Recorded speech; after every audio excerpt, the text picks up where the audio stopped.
Hello students, welcome to Smart Achievers. आज CUET preparation के लिए रीजनिंग लेक्चर सीरीज़ का मैं एक पहला लेक्चर आपके लिए लाया हूं, जिसमें मैं 4 इम्पॉर्टेंट टॉपिक्स कवर करूंगा, जिसमें मैं आपको कॉन्सेप्ट्स भी थोड़े बताऊंगा और कुछ इम्पॉर्टेंट क्वेश्चन जिससे आप प्रैक्टिस करके एक अच्छा स्कोर क्रिएट कर सकते हैं अपनी क्वांट एंड रीजनिंग सेक्शन में। इसी तरह और भी लेक्चर्स होंगे जिसमें मैं 4 टॉपिक करके कवर करता रहूँगा और आपका ये सेक्शन पूरा कवर करा दूँगा। आज मैं आपके संग डिस्कस करने वाला हूँ coding decoding, order ranking, direction distance and blood relation along with the concept as well as questions. चलिए शुरू करते हैं विदाउट एनी फर्दर अडू। सबसे पहले कुछ मोटिवेशनल कोट। हम लोगों को स्टे मोटिवेटेड रहना होता है, ऑलवेज मोटिवेटेड रहना होता है किसी भी कॉम्पिटिटिव एग्जाम्स के। आज का जो कोट है वो ये है, shortcuts are the longest way to achieve your target. अगर आप किसी भी टारगेट को अचीव करना चाहते हैं तो उसका सबसे लंबा रास्ता यही है कि जब आप छोटे छोटे शॉर्टकट्स लेते हैं तो एक प्रॉपर फॉर्मेट में जब आप काम करेंगे तभी आपको सक्सेस मिलेगी। अगर आप शॉर्टकट्स लेंगे तो आपका टाइम डिले होता जाएगा, जो चीज़ आज होनी है वो आज की जगह 10 दिन बाद होगी। शॉर्टकट्स अपने आप में आपका रास्ता बड़ा करते रहते हैं। तो इसी के साथ अब हम अपना टॉपिक शुरू करते हैं without any further ado.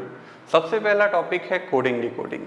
Coding decoding में जनरली हम लोग नंबर्स और लेटर्स का इस्तेमाल करते हैं। डिफरेंट टाइप के क्वेश्चंस होते हैं, आजकल बहुत फेमस है चाइनीज़ कोडिंग, उस पर भी हम लोग बात करेंगे। सबसे पहले हम लोग स्टार्ट करते हैं कुछ बेसिक कंसेप्ट से कि जो हर एक बच्चे को क्लियर होना चाहिए। हर एक अल्फ़ाबेट की प्लेस वैल्यू, उसका ऑपोजिट नंबर क्या है, ये आपको पता होना चाहिए। जैसे A means 1, B means 2, C 3, D की प्लेस वैल्यू है 4, E की प्लेस वैल्यू है 5। तो इस तरह से ये आपको एक रफ आइडिया होना चाहिए। इसके लिए कुछ ट्रिक्स हैं, कुछ शॉर्टकट्स हैं जो आपको अच्छे से आने चाहिए। अगर एक मैं बेसिक सा बताऊं, इजोटी, ये मैंने पेन सेलेक्ट कर लिया वाइट कलर। सबसे पहले अगर मैं बात करूं, एक होता है इजोटी, इसमें जितने भी लेटर्स हैं वो 5 की डिफरेंस है। ई की प्लेस वैल्यू 5 है, जे की प्लेस वैल्यू 10 होती है, ओ की प्लेस वैल्यू 15 होती है, टी की 20 होती है और वाई की 25। इसी तरह से अगर हम बात करें इनके बीच वालों की भी हम बात कर सकते हैं। इसके पहले ए आ गया, बी आ गया, सी आ गया, डी आ गया, जिसकी प्लेस वैल्यू 1 2 3 4। ई के बाद आता है हमारा F, G, H and I. F की प्लेस वैल्यू 6, जी की 7, एच की 8, आई की 9। जे के बाद आता है हमारा के, एल, एम, एन। इसमें अगर मैं बात करूं, जे के की वैल्यू 11, एल की 12, एम की 13, एन की 14। अगर ओ के बाद बात करें तो P, Q, R, S. P की वैल्यू हमारी हो जाती है 16, आर क्यू की 17, आर की 18, एस की 19। मैं आप सभी से रिक्वेस्ट करूंगा, कोडिंग डिकोडिंग के क्वेश्चन करने से पहले सारे अल्फ़ाबेट की प्लेस वैल्यू आपको ज़रूर पता होनी चाहिए और उनके ऑपोजिट लेटर भी अभी मैं आपको सिखाऊंगा कि कैसे आपको ध्यान रखने हैं। ये कुछ बेसिक कंसेप्ट हैं जो इसको करने से पहले हमें ज़रूर आइडिया होना चाहिए। तो अगर मैं बात करूँ, टी के बाद U, V, W, X. U की वैल्यू 21, वी की 22, डब्ल्यू की 23, एक्स की 24, वाई की 25 and then Z which is 26। 26 alphabet की प्लेस वैल्यू अगर हमें इस तरह से ध्यान रहे तो हमारे लिए क्वेश्चंस बहुत इजी हो जाएगा। अगर हम पूरी सीरीज़ नहीं ध्यान कर सकते, अभी हम नए नए हैं, तो इस की चीज़ के लिए आप ये शॉर्टकट ध्यान रख सकते हैं इजोटी, जो कि आपका बहुत हेल्प करेगा। हर 5 वैल्यू की डिफरेंस में है और बाकी 4 को आप इस तरह से गैस वर्क से निकाल सकते हैं। बाकी जब आप ढेर सारे क्वेश्चंस लगाएंगे तो आपको ये याद करने की ज़रूरत ही नहीं पड़ेगी, अपने आप ही आपको मेमोराइज हो जाता है। अब हर एक अल्फ़ाबेट की एक ऑपोजिट वैल्यू भी होती है, उसके बारे में भी हम लोग समझ लेते हैं। अगर जैसे मैं बात करूं, ए का ऑपोजिट लेटर जेड होता है, तो इसको हम लोग याद रखते हैं। न्यूज़पेपर एक आता था, हिंदी न्यूज़पेपर आज, उससे आप याद कर सकते हैं ए और जेड को। ए और जेड को याद करने का सबसे बढ़िया तरीका, एक न्यूज़पेपर आता था, हिंदी न्यूज़पेपर आज, उसके थ्रू हम इसको ध्यान रख सकते हैं। इसके अलावा अगर मैं बात करूं, बी का ऑपोजिट होता है वाई। इसको याद रखने के लिए बॉय इज अ शॉर्टकट की। क्रैक्स नाम के चिप्स आते थे, मेरे फेवरेट थे। सी का ऑपोजिट एक्स होता है, कोल्ड ड्रिंक मुझे बहुत अच्छी लगती है, DEW ड्यू, डी का ऑपोजिट W होता है। इंग्लिश विंग्लिश बहुत अच्छी पिक्चर थी, मुझे पसंद थी, आपको भी शायद अच्छी लगी हो। E का ऑपोजिट V होता है। F का ऑपोजिट U होता है। FU few, FEW few, W आता है उसमें बट याद करने के लिए हम लोग फ्यू यूज कर सकते हैं वर्ड। G भाई, अगर आप लोग इंडिया में ट्रैवल करे हो तो आपको पता जरूर होगा GT रोड के बारे में। GT road is a big road, grand trunk road, जो बहुत सारी सिटीज को कनेक्ट करती है। आप सब लोग हाई स्कूल पास कर चुके हैं, आई होप। हाई स्कूल इसका शॉर्टकट है, H का ऑपोजिट S होता है। इंडियन रेलवे, IR रेडिएशन, बहुत सारे ऑप्शन हैं, I का ऑपोजिट R ध्यान रखने के। Jungle queen is the best option to memorise that, J का ऑपोजिट Q है। भाई आई एम फ्रॉम कानपुर वैसे इसके कई सारे ऑपोजिट हैं, पर हमारे यहाँ इसको याद करने का शॉर्टकट तरीका कमला पसंद है।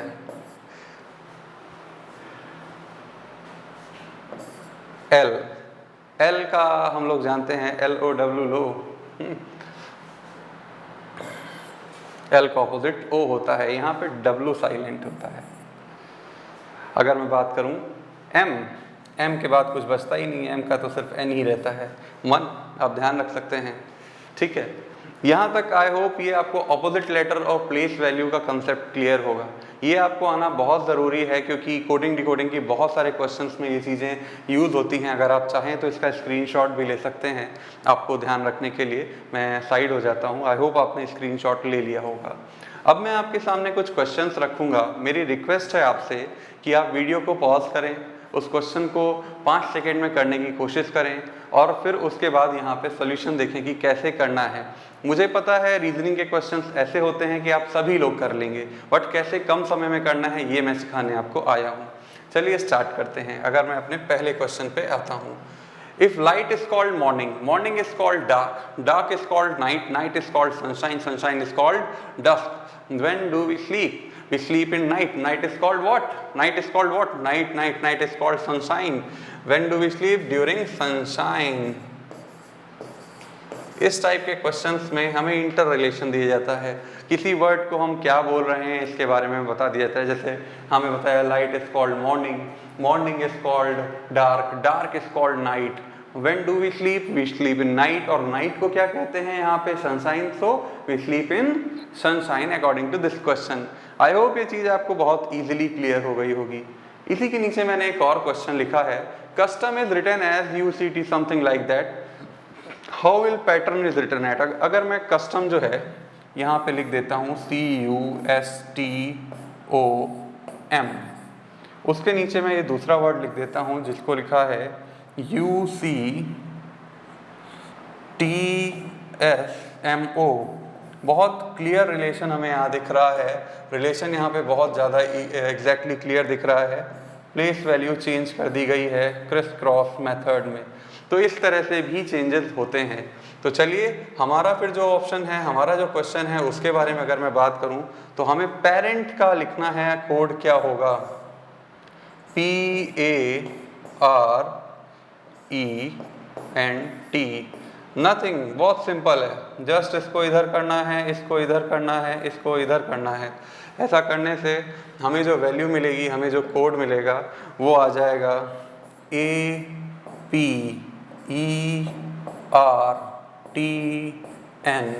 इस तरह से पेरेंट का कोड एपरेंट टाइप समथिंग कुछ हो जाएगा। तो ये बहुत इजी क्वेश्चंस आते हैं कोडिंग डिकोडिंग के।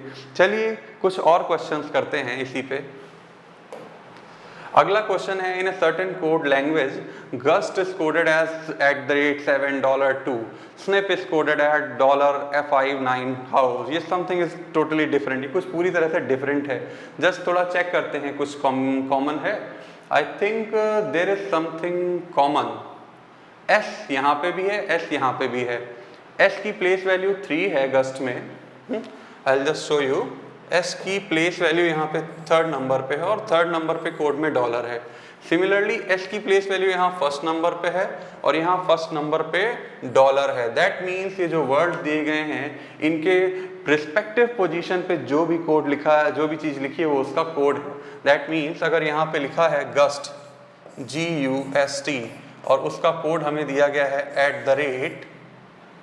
$7.2, दैट मीन्स G का कोड @ है, U का 7 है, S का डॉलर है, T का 2 है। उसी तरह SNIP इसका कोड अगर हमें दिया गया है $59#, दैट मीन्स S का कोड डॉलर है। देखिए हम लोगों ने वहाँ ये क्रॉस वेरीफाई करना होता है क्योंकि दो कोड इसीलिए दी गई, यहाँ पे भी S की जगह डॉलर है, यहाँ पे भी S की जगह डॉलर है। दैट मीन्स जो हम चीज़ सोच रहे हैं वही यहाँ पे अप्लाई हो रही है। दैट मीन्स हमारा लगाया गया जेस्चर सही है। तो इस क्वेश्चन को प्रोसीड करते हैं आगे। हमें निकालना है कोड SING का। S का कोड भाई हमने अभी अभी चेक किया है, हमारे क्वेश्चन के अकॉर्डिंग S का कोड क्या है डॉलर, तो यहाँ पे आ जाएगा डॉलर। I का कोड क्या है 9, तो यानी 9 हो जाएगा।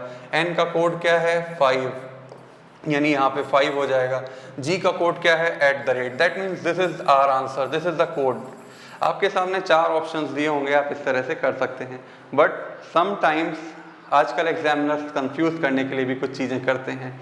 आपको दे दिया गया है गस्ट, आपको दे दिया गया है स्निप और ये पैटर्न साफ साफ दिख रहा है, लग रहा है। आपसे पूछ लिया गया code let's suppose my name Ashutosh, क्या आशुतोष का कोड इससे निकल सकता है? नहीं, क्योंकि ए का कोड इसमें दिया ही नहीं है। अगर ऐसा क्वेश्चन पूछा जाए तो सबसे पहले चेक करिए आपने जो कंसेप्ट लगाया है वो एग्जैक्ट है कि नहीं है। अगर वो है तो उसका आंसर होता है C and D, can't be determined. ये एक ऑप्शन है जो कि other than none of these होता है, जिसको आप ध्यान रखिए। अगर आपके पास सही आंसर है बट वो दिए गए ऑप्शंस में नहीं है, देन आप यूज करेंगे नन ऑफ दीज। बट अगर आप जो डेटा दिया गया है उस डेटा के हेल्प से आप आंसर नहीं निकाल पा रहे हैं तो आपके पास ऑप्शन होता है या तो डेटा इनएडिक्वेट या कांट बी डिटरमाइंड। ये दो ऑप्शन में से एक चूज करें अकॉर्डिंगली। अब जरा हम लोग नेक्स्ट क्वेश्चन में चलते हैं। यहाँ कुछ वर्ड्स दिए गए हैं, डी का कोड 4 है, रीड का कोड 7 है। जरा देखते हैं, ये तो थोड़ा अजीब सा लग रहा है, लेट्स चेक इट। डी का कोड 4 है, भाई डी की प्लेस वैल्यू भी 4 होती है। अभी जब मैंने EJOT फॉर्मेट लिखाया था तो उसमें आपने देखा होगा डी की प्लेस वैल्यू भी 4 होती है, that mean something place value से है। बट नेक्स्ट कोड इन्होंने दिया है रीड, READ, इसका कोड 7 है। ये कैसे हो सकता है? रीड का कोड 7, रीड तो अलग अलग लेटर हैं, जरा सबकी प्लेस वैल्यूज लिखते हैं। सबसे पहले R का होता है 18, E का होता है 5, A का 1, D का 4। मल्टीप्लाई करने पे 7 तो दूर दूर तक नहीं आना, जोड़ते हैं जोड़ने पे भी 7 नहीं आना है, लेकिन चलो करके देखते हैं जोड़ के। 4 1 5 5 5 10 10 प्लस 18 28 आएगा और इसमें जब 4 से डिवाइड करें तो हमारा 7 आ जाएगा। दैट मीन्स ये 4 लेटर हैं तो 4 से डिवीज़न हो सकता है। डी की प्लेस वैल्यू 4 है और लेटर यहाँ 1 है तो 1 से डिवीज़न हो रहा है, तो इस तरह से 4 आ रहा है। तो उसी तरह से हियर का कोड क्या होना चाहिए? HEAR। H का 8 होता है, E का 5 होता है, A का 1, R का 18 और 6 24 24 प्लस 8 हमारा 32 हो गया और 4 लेटर हैं तो 4 से डिवाइड कर देंगे तो 8 हमारा आंसर आ जाएगा। आई होप इस टाइप की कोडिंग आप समझ गए कैसे करना है। ये इस टाइप के क्वेश्चन आपसे मेजरली पूछे जाते हैं, तो आई होप अगर ऐसे क्वेश्चन आएंगे तो आपको करने में कोई भी दिक्कत नहीं होगी। अपनी इसी सीरीज में कुछ और क्वेश्चन हम प्रैक्टिस करते हैं, different type of coding decoding. 5 question में if university is coded as 1 2 7 3 9 4 8 7 5 6, how is trustee is written in the code. चलिए जरा इस क्वेश्चन को देखते हैं। UNIVERSITY, इसका कोड है 1 2 7 3 9 4 8 7 5 6। अच्छा, अगर हम लोग देखें प्लेस वैल्यू अगर देखें तो U का 21 होता है, N का होता है हमारा ये 14 और I का 9 होता है, तो ये मैच नहीं कर रहा, सारे के सारे 1 डिजिट कोड है। How can be trustee is written in this code language.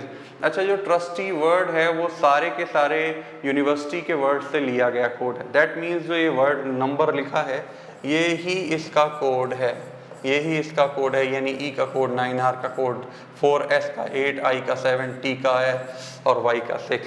तो ट्रस्टी का कोड क्या होगा? TRUSTY। ट्रस्टी का कोड भाई, T का कोड था 5, R का कोड था 4, U का कोड हमारा है 1, S का कोड है हमारा 8, T का कोड है 5, Y का कोड है 6। That is the code for trustee. I hope इस टाइप की प्रॉब्लम्स अगर आपके सामने कोडिंग डिकोडिंग से आती हैं तो आप कर लेंगे। एक और क्वेश्चन है, जरा इस पे भी हम लोग नजर मारते हैं। In a certain language triangle is coded as SQTHZM something like that, how will code something some number. चलिए जरा देखते हैं इस क्वेश्चन को। TRIANGLE ट्रायंगल, इसका जो कोड दिया गया है वो है SQHZMFKD। अब जरा देखें, मुझे एक चीज दिख रही है, S के बाद जो होता है, S के बाद T आता है यानी एक लेटर, R, Q के बाद R आता है, H के बाद I आता है।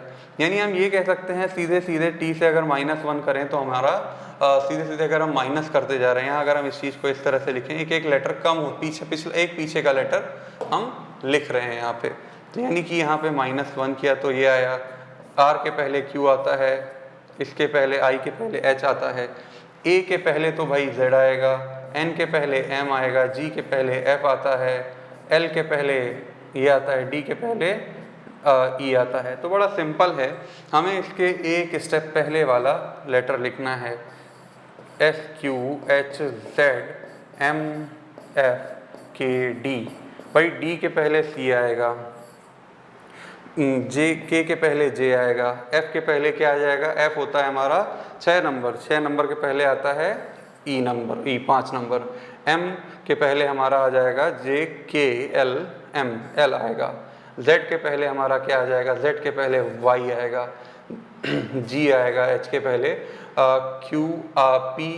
P आएगा यहाँ पे, RST, ठीक है। S हमारा 19 नंबर है तो R इसके पहले आएगा। That is the code for this SQHZM। Sorry, code हमें इसका निकालना था, मैंने उसी का रिवर्स कोड निकाल दिया।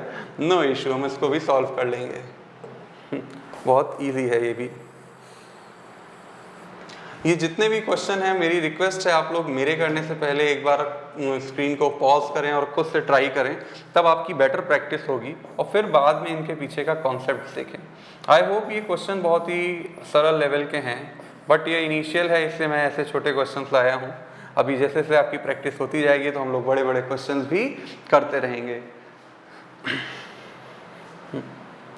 जी हाँ, W का कोड क्या होता है अगर हम देखें तो PQRSTUV V आएगा इसके पहले, Z के पहले Y आएगा, JKL K आएगा, NO N पहले आएगा, JK J पहले आएगा, इसके पहले C। That is the code for our answer.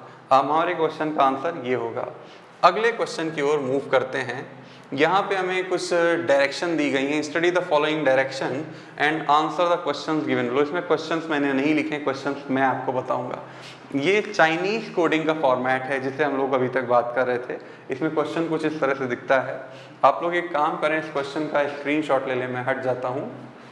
आप लोग इसका स्क्रीनशॉट ले लें और खुद से ट्राई करें एक बार, और वीडियो को पॉज करें और फिर उसके बाद देखें मैंने कैसे किया। अब मैं स्टार्ट करता हूँ इसको। Indian bank are associates is written as Japan, something like that. SBI has associate banks is written as Banjaja, something। हर चीज़ का एक कोड दिया गया है, बहुत सिंपल है इसको करना, कुछ खास नहीं है। जो भी कोड दिया गया है उसको अप्लाई करें। अब हमें यहाँ दिया गया है कॉमन वर्ड्स क्या हैं। पहला स्टेटमेंट है इंडियन बैंक्स आर एसोसिएट, दूसरा स्टेटमेंट है SBI हैज एसोसिएट। दोनों में ही एसोसिएट वर्ड कॉमन है, दोनों में एसोसिएट वर्ड कॉमन है। और अगर इनके कोड्स में देखें तो अगर हम देखें क्या कॉमन है कोड्स में, एसोसिएट वर्ड कॉमन है और दूसरा बैंक वर्ड कॉमन है। बैंक एंड एसोसिएट दो वर्ड्स कॉमन है। इनके कोड में क्या कॉमन है, जा पा का सा, और यहाँ पे क्या है जा और पा, यानी कि हमारे आंसर में ये दोनों जो कोड हैं ये एसोसिएट और बैंक के होने चाहिए किसी एक का। अब जरा तीसरा स्टेटमेंट दिया है, national and Indian institute, national and Indian institute is written as this, ठीक है। अब उसके बाद कहा गया है एक और, national has international banks, national international banks, bank word यहाँ पे भी है और यहाँ पे भी कौन सा वर्ड कॉमन है, PN। दैट मीन्स PN जो सिंबल है वो हमारा बैंक के लिए है, ZA जो सिंबल है एसोसिएट के लिए है। तो यहाँ हम लिख लेंगे एसोसिएट का कोड हमें पता चल गया है, एसोसिएट का कोड ZA है, बैंक का कोड PN। देखिए रीजनिंग के क्वेश्चन में आपको बहुत समय नहीं मिलेगा, अपनी भाषा में शॉर्टकट में लिख लीजिए। शॉर्टकट में जितना उसमें यहाँ पे आपको ना राइटिंग बनानी है ना कुछ करनी है, टिक मारना है। जितनी जल्दी आप टिक मारेंगे उतनी जल्दी आप दूसरा क्वेश्चन करेंगे और बस एक्यूरेटली टिक मारने पे आप फोकस करें। अब अगर हम बात करें यहाँ पे इन दो वर्ड्स का कोड मिल गया, इंडियन वर्ड भी कहीं पे कॉमन है क्या किसी स्टेटमेंट में, इंडियन यहाँ पे है हमारा, इंडियन यहाँ पे है हमारा। इस में इंडियन का कोड क्या है, इंडियन का कोड हमारा यहाँ पे यहाँ पे कोड था हमारा जापा का सा, और यहाँ पे भी क्या कॉमन है, इंडियन यहाँ पे भी है, नेशन एंड इंडियन का सा SH, यानी कि SH कोड कॉमन है, ठीक है। तो इस तरह से हम डिकोड कर सकते हैं अपनी लैंग्वेज को। आई होप ये चीज़ें आपको क्लियर होंगी, आई होप ये चीज़ें आपको क्लियर होंगी।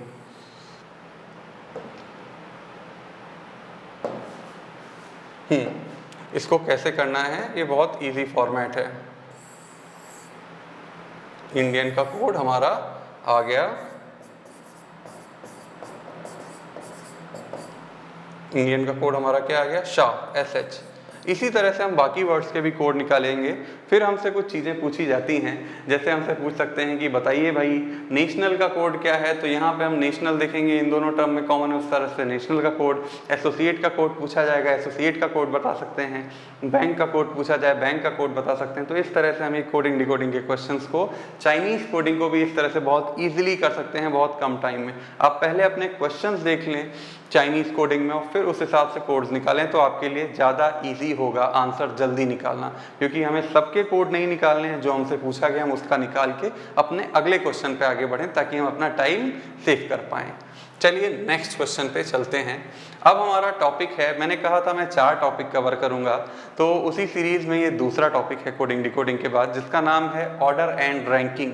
ये ऑर्डर एंड रैंकिंग क्या होता है, लेट सपोज अगर किसी सिटिंग अरेंजमेंट में किसी को हमें बैठालना है, 10 लोग हैं उनको किसी चेयर पे बैठालना है कि हाँ 10 डिग्निटरीज हैं, इनकी पोजीशन ये होगी, फर्स्ट नंबर पे ये, सेकंड नंबर पे, थर्ड नंबर पे। आई होप आप कहीं किसी कॉन्फ्रेंस में जाते हैं तो आप देखते होंगे वहाँ पे जो भी लोग होते हैं उनकी पोजीशंस प्री डिफाइंड होती हैं कि मीडिया पर्सन यहाँ बैठेंगे, श्री दिस दिस दिस यहाँ बैठेंगे, मिस्टर दिस दिस दिस यहाँ बैठेंगे, तो वो प्री डिफाइंड पोजीशंस होती हैं।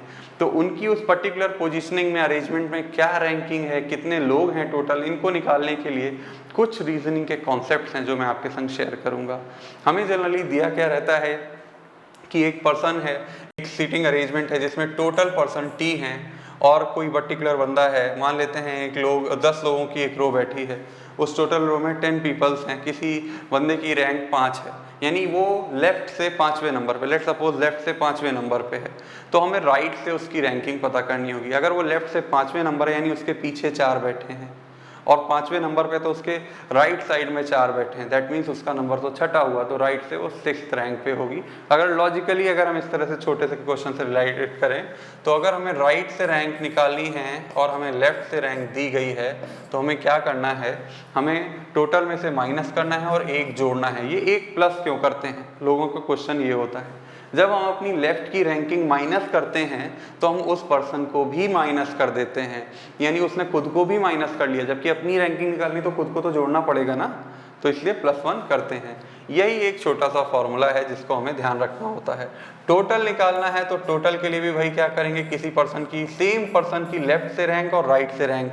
अगर सुष्मिता की लेफ्ट से रैंक 23 है और सुष्मिता की राइट से रैंक 24 है, तो सुष्मिता जिस रो में बैठी है उसमें टोटल कितने लोग बैठे हैं निकालने के लिए हमें उनकी लेफ्ट और राइट की पोजीशन को जोड़ना होगा। बट इस सिचुएशन में जब हम जोड़ते हैं तो सुष्मिता लेफ्ट से एक बार जोड़ ली गई और राइट से भी जोड़ ली गई, तो एक बार एक ही इंसान 2 बार जोड़ लिया गया, तो हमें एक बार फिर उसे माइनस करना पड़ता है, इसीलिए टोटल की वैल्यू L+R-1 होती है। आई होप ये बेसिक सी चीजें हैं जो आपको समझ में आ रही होंगी। एक और टाइप का कॉन्सेप्ट होता है ऑर्डर एंड रैंकिंग में, जहाँ पे लेफ्ट से और राइट से रैंक देके टोटल निकालना नहीं पूछते हैं या टोटल रो निकालना नहीं पूछते हैं। उस कॉन्सेप्ट में हम क्या करते हैं, वहाँ हमसे कहा जाता है कि किसी पर्सन की लेफ्ट से रैंक मान लेते हैं राम की लेफ्ट से रैंक 5 है, श्याम की लेफ्ट से रैंक 10 है, इन दोनों के बीच में 10 लोग बैठे हैं, तो सिचुएशन 2 हो सकती हैं। लेट्स सपोज श्याम की लेफ्ट से रैंक 5 है, राम की, ये श्याम था, राम की लेफ्ट से रैंक 10 है और इनके बीच में 5 लोग बैठे हैं। तो यानी ये इस तरह से भी सिचुएशन हो सकती है, लेकिन ये सिचुएशन ऐसे भी तो हो सकती है, ओवरलैप किस, लेफ्ट से रैंक 5th है श्याम की और ये जो राम है ये इधर की ओर कहीं बैठा है और इनके बीच में 5 लोग बैठे हैं। दैट मीन्स इस सिचुएशन में 5 लोग 2 बार काउंट हो जाएंगे। तो ये एक और कॉन्सेप्ट होता है जो कि क्वेश्चंस पूछे जाते हैं। जनरली COET में इस टाइप के नहीं पूछे जाते हैं, बट मैं कोशिश करूंगा इसको भी आपको क्लियर कर दूं। अगर आप चाहते हैं इस टाइप के क्वेश्चन जो थोड़ा लेवल अप हो, आप जानना चाहते हैं, तो ज़रूर आप इस वीडियो के कमेंट में मेंशन करें। मैं बहुत एडवांस लेवल के क्वेश्चन भी आपको करा सकता हूं जो कि आपके अदर कॉम्पिटिटिव एग्जाम में भी काम आ सकते हैं। फिलहाल ये कुछ बेसिक कंसेप्ट था जो आपको जानना ज़रूरी था। अब हम लोग कुछ क्वेश्चंस पे मूव करते हैं ताकि हमें समझना आसान रहे। पहला क्वेश्चन है द पोजीशन ऑफ, मैं हट जाता हूं ताकि आप स्क्रीनशॉट भी ले लें इन क्वेश्चंस का। The position of how many digits in a number this will remain same when the first half and the second half of the digit are arranged in ascending order separately. अगर हमसे कहा गया है कि 2 4 5 4 7 9 6 3 8, पहली तो ये कितने डिजिट का नंबर है, 3 3 6 3 9 एंड 10, यानी कि ये हमारा 10 डिजिट का नंबर है। 2 4 5 ये 10 डिजिट का नंबर है, दैट इज द मिड। अगर मैं इसको बीच से, इन्होंने कहा है फ्रॉम मिड, तो मिड से अगर मैं पार्टीशन करूं तो हमारा मिड कहाँ होगा, ये लाइन हमारी मिड होगी। तो इन्होंने बोला क्या है, the position of how many digit in the number this will remain same when the first half and the second half of the digit are arranged in ascending order, यानी कि उनको बढ़ते हुए क्रम में लगाना है, सबसे छोटा फिर उससे बड़ा फिर उससे बड़ा। तो अगर हम इधर लिखते हैं तो ये पोजीशन हो जाएगी 1, यहाँ पे हो जाएगा 2, फिर उसके बाद आएगा 4, फिर से 4 और फिर से 5। हम देख रहे हैं क्या कोई भी नंबर है जिसकी पोजीशन सेम रही, नो, कोई नंबर की पोजीशन सेम यहाँ पे नहीं रही। इधर देखते हैं, सबसे छोटा नंबर 3, 3 के बाद आता है 6, 6 के बाद 8 आता है, 8 के बाद हमारा 6 के बाद हमारा यहाँ पे 7 आएगा, 6 के बाद हमारा 7 आएगा, 6 के बाद आएगा 7, 7 के बाद 8, 8 के बाद 9। क्या यहाँ पे किसी प्ले नंबर की पोजीशन सेम रही, नहीं। तो इसका आंसर होगा none of the digit will remains the position of none of the digit remains same। सबकी डिजिट पोजीशन चेंज होगी, कहीं ऐसा नहीं हुआ 6 के नीचे 6 आ जाए, 9 के नीचे 9 है, ऐसा कहीं कॉम्बिनेशन नहीं दिखा। तो इस तरह से इस टाइप के क्वेश्चंस को करना है, एक छोटा सा एग्जांपल था। नेक्स्ट क्वेश्चन पे बढ़ते हैं हम। In a row where all are facing north, Priya is 15th from the left and Garima is 19th from the right, and they are interchanged their position, and the Ram who sit on 24th from the left and sit on 5th place to the left of Priya's new position. How many person were there in the row? मैं आपसे request करूंगा सबसे पहले इस question का screenshot लें और खुद से ट्राई करने की कोशिश करें। अभी मैं इसका सोल्यूशन भी आपको बताऊंगा। आई होप आपने स्क्रीनशॉट ले लिया होगा। In a row where all the facing north, in a row where all are facing north, Priya is 15th from the left and Garima is 19th from the right, and they are interchanged। मान लेते हैं एक रो है, मैंने एक रो बनाई। In a row Priya is 15th from the left hand, प्रिया की position left and से 15th है, 15th from left. Who is she? May be he, क्योंकि रीजनिंग में हमें याद रखना है हम किसी का जेंडर उसके नेम के हिसाब से डिफाइन नहीं कर सकते हैं। हो सकता है पंकज कोई फीमेल हो सकता है किरण कोई मेल हो, ऐसा भी पॉसिबिलिटी होती है। तो हम जेंडर डिफाइन नहीं करेंगे नाम के बेसिस पे, हालांकि उसका यहाँ फर्क नहीं पड़ता, ब्लड रिलेशन के क्वेश्चन में पड़ता है, बट समहाउ हमें ये चीज़ ध्यान रखनी है कि जब तक स्पेसिफाई ना किया जाए कि कौन मेल है कौन फीमेल है, हम जेंडर डिफाइन नहीं करते खुद से, नाम के बेसिस पे नहीं करते। नेक्स्ट हमें दिया गया है Garima is 19th from the right end. Garima की राइट एंड से पोजीशन, गरिमा राइट हैंड से पोजीशन 19th है। They interchange their position and Ram who sitting 24th from the left end sit at the 5th place to the left of Priya, Priya's new position. अब इन्होंने कहा है कि अगर ये पोजीशन अपनी इंटरचेंज कर दें, मतलब जहां प्रिया बैठी है वहां अब गरिमा होगी और जहां गरिमा बैठी है वहां अब प्रिया होगी, ऐसा कर दें तो interchange Ram who sit 24th from the left end at the 5th place to the left of Priya. अगर इनकी पोजीशन इंटरचेंज कर दी जाए तो होगा क्या, राम जो कि 24th फ्रॉम द लेफ्ट था, 24 नंबर पे लेफ्ट से राम की पहले पोजीशन क्या थी, 24th फ्रॉम लेफ्ट। अब वो 5th place to the left of Priya, यानी जहां भी प्रिया बैठी है उसके लेफ्ट में 5 नंबर पे, यानी 1 2 3 4 5वें नंबर पे राम है, यहाँ पे राम है और इसकी value 24th from the left है। अगर ये 24th है तो ये 25th 26th 27th 28th 29th, यानी प्रिया की पोजीशन 29th फ्रॉम लेफ्ट है। अगर हम देखें, हम गरिमा प्रिया राम इन सब नाम से नहीं डरेंगे, हमें बस ये पता है, हमें बस एक बात पता है, हमें क्या बात पता है कि इस पर्टिकुलर प्लेस की राइट से वैल्यू 19 है, लेफ्ट से वैल्यू 29 है, दोनों को जोड़ेंगे तो एक ही वैल्यू दो बार, एक ही प्लेस दो बार जुड़ेगा तो एक कम कर देंगे, हमारे पास जो आंसर आएगा वही हमारा टोटल नंबर ऑफ पीपल होंगे। सॉल्व करो 47 आंसर आएगा। तो ये बहुत सिंपल तरीका है इस टाइप के क्वेश्चन को करने का। इन्होंने इस क्वेश्चन को टफ बनाने के लिए बस एक छोटा सा काम किया, एक राम नाम का पर्सन इंट्रोड्यूस कर दिया, बट राम से डरना नहीं है, सिंपल सा हमें राम की प्लेस वैल्यू के हेल्प से प्रिया की प्लेस वैल्यू निकाली और हमारा आंसर आ गया। आई होप ये चीज़ आपको समझ में आई होगी, बिल्कुल भी कठिन नहीं है क्वेश्चन। स्टिल कोई कंफ्यूजन हो तो आप इस वीडियो को फिर से एक बार रिप्ले करके यहाँ पे देख लें, इस पार्ट को बहुत ईजिली आ जाएगी। चलिए चलते हैं अपने नेक्स्ट क्वेश्चन पे, ऑर्डर एंड रैंकिंग के। ये एक छोटा सा क्वेश्चन है। 6 books, English, Hindi, science, computer, maths and Sanskrit, each contain different number of pages. Computer book contain fewer pages than 2 books.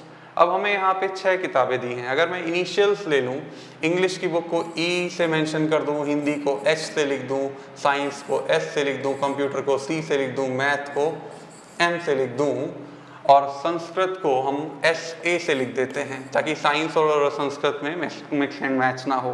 Computer book contain fewer pages than only 2 books, यानी अगर इन 6 books की place value according to page number हम रखें 6 places, तो computer book जो है वो सिर्फ यहाँ पे जो है वो हाईएस्ट पेज वाली बुक होगी, ऐसा हम लोग डिफाइन कर लेते हैं। हाईएस्ट पेज यहाँ पे है। प्लीज़ इस राइटिंग के बारे में ध्यान ना दें, जस्ट हमें शॉर्टकट में लिखना है अपने क्वेश्चन को, क्योंकि हमारा रीजनिंग के पेपर में सिर्फ एक ही मोटिव होता है, सही क्वेश्चन एक्यूरेट वे से जल्द करना है। हाईएस्ट पेजेस इधर होंगे, लोएस्ट पेजेस इधर होंगे, शॉर्टकट में लिखें तो और भी अच्छा है। इन्होंने कहा है computer book contain fewer pages than only 2 book, 2 books जो हैं जो भी होंगी उनसे कम पेजेस, सिर्फ कंप्यूटर बुक सिर्फ इन 2 बुक से कम पेजेस हैं, बाकी सबसे ज़्यादा पेजेस रखती है। English book contain more pages than science book but less than Sanskrit. English book में ज़्यादा पेजेस हैं किससे, साइंस बुक से, बट लेस देन संस्कृत से। Sorry, English book contain English book contain more pages, science वाली बुक से ज़्यादा page, English book contain more pages than science book, science book से ज़्यादा पेजेस इसमें हैं, but less than Sanskrit book, that is the meaning. अब इसके बाद क्या है, science book does not contain least number of pages, यानी कि साइंस बुक यहाँ पे तो नहीं आ रही है, सबसे कम पेजेस साइंस में नहीं है। दैट मीन्स यहाँ पे हमें इतना क्लियर है कि इस दोनों पोजीशन में हमारा ये साइंस लास्ट में नहीं आ रही है। Sanskrit book contents fewer page than Hindi, Sanskrit book के जो पेज हैं वो हिंदी से कम है, यानी हिंदी के संस्कृत से भी ज़्यादा हैं। या हम इस चीज़ को ऐसे भी लिख सकते हैं, ठीक है। अब अगर इस चीज़ को कहा जाए, Sanskrit fewer pages than Hindi book, the book which contain third lowest pages contain 28 page, third lowest यानी कि इस बुक में 28 पेजेस हैं। अब देखिए हमारे पास प्लेस वैल्यू, कंप्यूटर हम इस्तेमाल कर चुके हैं, उसके बाद हमारे पास Hindi, Sanskrit, English, science lowest पे नहीं आ रहा। हिंदी के बारे में हमें कुछ आइडिया, हिंदी संस्कृत के बीच में एक रिलेशन दिया गया है, कंप्यूटर से कहाँ स्टेबलाइज हो रहा है कोई चीज़ हमें नहीं दी गई है इन्फॉर्मेशन। तो हमारे पास एक डेटा है कि हिंदी से ज़्यादा संस्कृत में है, संस्कृत से ज़्यादा साइंस में, साइंस यहाँ नहीं हो सकता। तो अगर हम इस पूरे सिस्टम को प्लेस करें, इस पूरे सिस्टम को अगर हम प्लेस करें तो हमारे पास क्या ऑप्शन बनता है, अच्छा क्या यहाँ साइंस नहीं हो सकता, तो साइंस क्या यहाँ हो सकता है, हो सकता है। तो हो सकता है इंग्लिश यहाँ पे हो, फिर संस्कृत यहाँ पे होगा और हिंदी यहाँ पे होगा, एक ही बुक बचती है मैथ जो कि यहाँ पे आ जाएगी। दैट मीन्स अब इससे ये एक पजल टाइप क्वेश्चन है, अब इससे क्वेश्चंस कैसे बनेंगे, which book has the highest number of pages, Hindi is the highest number of pages book, math is the lowest number of pages, math has lowest number of pages, English has 28 pages, science has low pages than math but high pages than English, sorry science has more pages than math and low pages than Hindi. तो इस तरह से हम ranking करके accordingly इस काम को कर सकते हैं। इसी में क्वेश्चन ऐसा आ सकता है कि हु इज़ एल्डर, 5 लोग हैं उनमें से ये इससे बड़ा है, ये इससे ज़्यादा है, who salary is more, who skill set is more, इस टाइप से इस क्वेश्चन में चेंज करके इसके डिफरेंट वेरिएंट बनाए जा सकते हैं। अब अगर मैं बात करूं, ये क्वेश्चन हमारे सामने है, what will be the difference between the third last digit and the fourth digit from the left end of the number this after arranging all digit in ascending order.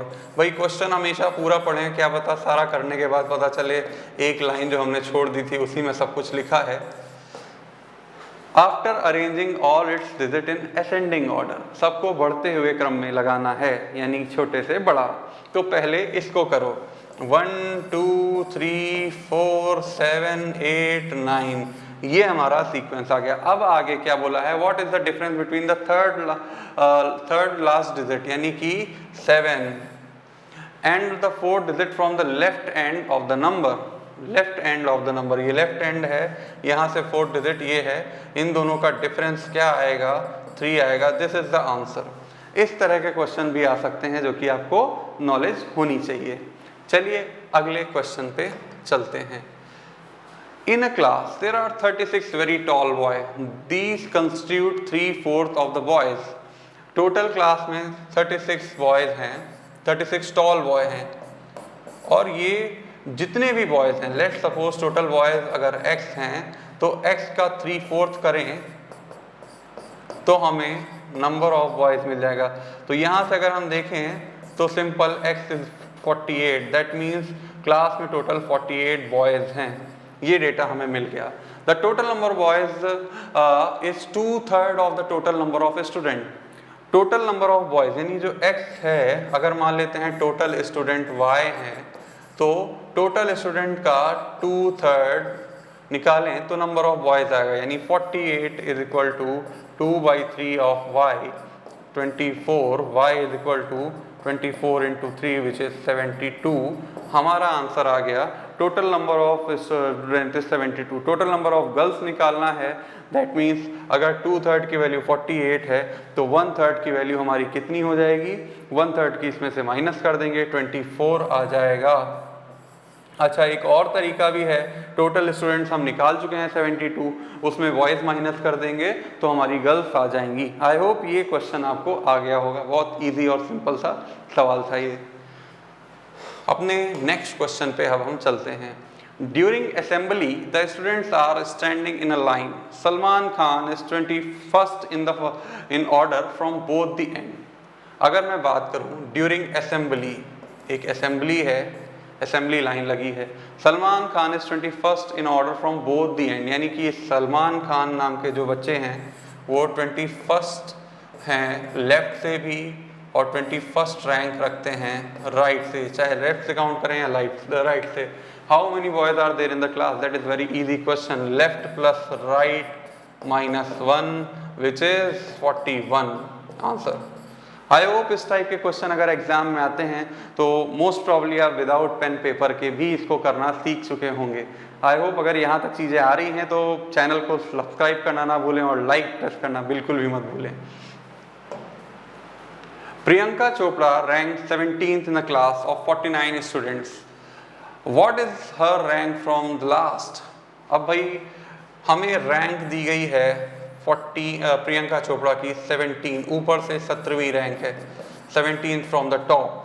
अब हमें बॉटम से rank बतानी है. अगर total number of student 49 है, बहुत simple है, left से राइट में माइनस कर देते थे वैसे ही टॉप से बॉटम में माइनस करेंगे और एक जोड़ देंगे, क्योंकि जब 49 में 17 माइनस करेंगे तो मिस प्रियंका चोपड़ा ने खुद को भी अपने हटा दिया है, तो उनको वापस ऐड करना पड़ेगा कि नहीं पड़ेगा?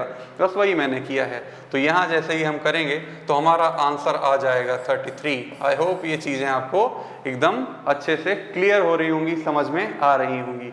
बहुत ज़्यादा कठिन क्वेश्चन नहीं है, ईजिली हम इनको कर सकते हैं. In a class of 35 students, Jia is placed 7th from the bottom, where Sophia is placed 9th from the top. एक 35 बच्चों का क्लास है, 35 students. Jia is placed 7th from the bottom. Bottom से जिया की रैंक जिया की 7 है. Sophia is placed 9th from the top. Top से 9th rank Sophia की है. ऑब्वियस है, अगर 35 स्टूडेंट हैं तो टॉप से 9th रैंक है, तो अगर हम बॉटम से रैंक निकालें तो सिंपल 9 माइनस कर देंगे हम 35 में और 1 प्लस कर देंगे. 35 माइनस 9 करेंगे तो 36 आएगा और 36 में से 1 प्लस करेंगे, सॉरी 26 आएगा और 26 में यानी 27th फ्रॉम द बॉटम इसकी सोफिया की रैंक हो गई. 7th rank from the bottom है, तो टॉप से रैंक कितनी होगी? 7 माइनस करेंगे 28 आएगा, यानी 29 हमारा इसकी रैंक हो गई फ्रॉम टॉप. हमें जिया और सोफिया की टॉप एंड बॉटम से रैंक पता है. Shahrukh is placed between the two. What is the position of Jiya, position from Jiya's position from Shahrukh? Shahrukh इन दोनों के बीच में बैठा है. अगर 35 स्टूडेंट हैं, टॉप से 9 लोग ऊपर हट गए, दैट मीन्स अब नीचे कितने लोग होंगे? 35 से टॉप से 9 लोग हट गए तो सीधे सीधे 35 में 9 माइनस हो जाएगा. बॉटम से 7 लोग पूरे हट गए. अब टोटल 7 और 9 हटा दें तो हमारे 16 स्टूडेंट हट जाएंगे. 16 स्टूडेंट हटने का मतलब है सीधे सीधे हमारे कितने? 19 स्टूडेंट बीच में होंगे. अब इस 19 इन दोनों के बीच में शाहरुख है, 19 स्टूडेंट होंगे तो 9 यहाँ पे ऊपर होंगे, 9 यहाँ पे नीचे होंगे, 10वीं पोजीशन पे यहाँ शाहरुख होगा. अब पूछा गया है जिया पोजीशन फ्रॉम शाहरुख. अब जिया की position of Jiya from Shahrukh. Shahrukh से जिया की पोजीशन कितनी है? पहले शाहरुख की पोजीशन हम निकालें. शाहरुख की पोजीशन अगर हम टॉप से निकालें तो 9 लोग और जोड़ दें इसमें, 9 9 18 19 19th पोजीशन. अगर ये 9 स्टूडेंट्स और जुड़ जाएंगे तो 10वां स्टूडेंट ये है, तो यानी कि 19th पोजीशन पे हमारा शाहरुख होगा फ्रॉम टॉप. बॉटम से अगर हम देखें, टॉप से पोजीशन 19th है और जिया के की पोजीशन टॉप से 29 है, यानी कि इन दोनों के बीच में अगर हम बात करें कितने बच्चे बैठे हैं? 10 स्टूडेंट्स का गैप है, तो 11th पोजीशन आंसर होगा हमारा. आई होप ये क्वेश्चन आपको अच्छे से समझ में आया होगा. अगर नहीं आया है तो आप इसे रिवाइंड करके फिर से देख सकते हैं, आपको समझ में आ जाएगा. अब हमारा आज की इस वीडियो लेक्चर का लास्ट टॉपिक है डायरेक्शन एंड डिस्टेंस. ये भी एक बहुत इंपॉर्टेंट कंसेप्ट है. देखिए इसको समझते हैं हम लोग. सबसे पहले डायरेक्शन को समझिए. आपको बेसिकली 8 डायरेक्शंस के बारे में पता होना चाहिए। जो टॉप साइड दिखता है ये नॉर्थ होता है, बॉटम साउथ को रिप्रेजेंट करता है, this is the east part and this is the west part. जो ये नॉर्थ और ईस्ट के बीच में होता है ये नॉर्थ ईस्ट डायरेक्शन कहलाता है।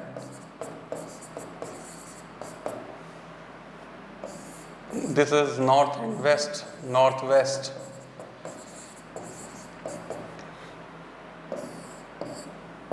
This is south east and this is called south waste.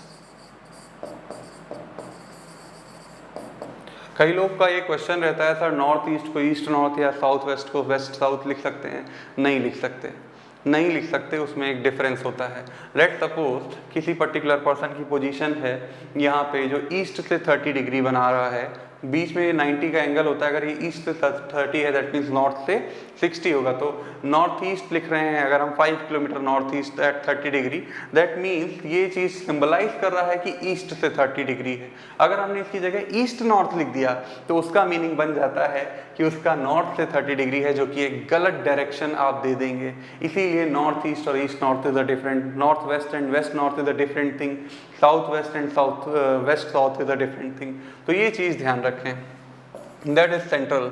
अब इसके अलावा डायरेक्शन एंड डिस्टेंस के क्वेश्चन में मैथ्स की एक थ्योरम बहुत यूज होती है जो कि आप सबको पता होनी चाहिए, जिसे हम लोग पाइथागोरस थ्योरम कहते हैं। पाइथागोरस थ्योरम में एंगल के सामने वाली साइड को परपेंडिकुलर कहते हैं और सबसे लॉन्गेस्ट साइड जो होती है उसे हाइपोटेनस कहते हैं, और जो बची हुई तीसरी साइड होती है ट्रायंगल की उसे बेस कहते हैं। Let's suppose perpendicular is a x, base is a y और hypotenuse is r, then r square is equal to x square plus y square. That means hypotenuse square is equal to perpendicular square plus base square. तो ये चीज़ हमें ध्यान रखनी है, direction distance के question में इसका बहुत ज़्यादा यूज़ होता है। और उसके अलावा सन फेसिंग का शेडो वाले क्वेश्चंस भी होते हैं जिसमें हमें ये भी ध्यान रखना होता है। लेट्स सपोज कि सनराइज का समय है तो सनराइज होता है ईस्ट में, तो ईस्ट में है तो हमारी शेडो कहाँ होगी? हमारे बैक साइड में यानी वेस्ट में। अगर सनसेट का टाइम है तो सनसेट वेस्ट में सेट होता है, तो वेस्ट में है तो वेस्ट का हमारा शेडो किधर होगा? ईस्ट में होगा। तो शेडो क्वेश्चन में ध्यान रखें हमारी ऑपोजिट डायरेक्शन सनसेट और सनराइज के। तो इस टाइप की प्रॉब्लम्स भी आ सकती हैं अगर पेपर को टिपिकल करना हुआ तो उसको भी आप लोग एक बार चेकआउट करके ज़रूर जाएँ। अब कुछ क्वेश्चंस हैं। Ankush walked 50 metre toward the north, then turn left and walk 68 metre. सबसे पहले मैं चाहूँगा आप इसका स्क्रीनशॉट ले, मैं हट जाता हूँ। आप इसका स्क्रीनशॉट लीजिए और खुद से ट्राई करिए वीडियो को पॉज करके, और दोबारा से इस क्वेश्चन को मैं कैसे कर रहा हूँ देखिए और अपना आंसर मैच करिए। आई होप आपने स्क्रीनशॉट ले लिया होगा। चलिए, Ankush walked 50 metre towards north and then turn left and walk 68 metre. Ankush है जिसने 50 मीटर नॉर्थ की ओर मूव किया and then turn left. Simple है, ये हमारी डायरेक्शन है तो this is our left and this is our right. अगर हम डाउनवर्ड मूव कर रहे हैं this is our right then this is our left. अगर हमारी डायरेक्शन ऐसे है तो this is our left and this is our right. अगर हम इस तरफ मूव कर रहे हैं then this is our right and this is left. That means north में ये लेफ्ट और ये राइट है, साउथ में ऑपोजिट हो जाता है, ये हमारा ईस्ट फेसिंग के केस में है। तो ये चीज़ हम ध्यान रखें, हमेशा याद करने की कोई ज़रूरत नहीं है, बस खुद को उस पोजीशन पे खड़ा कर लीजिए, आप अपने आप सही सही लिख लेंगे।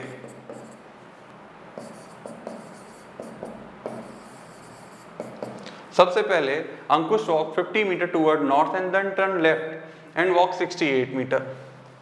लेफ्ट इधर होगा, 68 मीटर ऑब्वियस है, 50 से ज़्यादा है।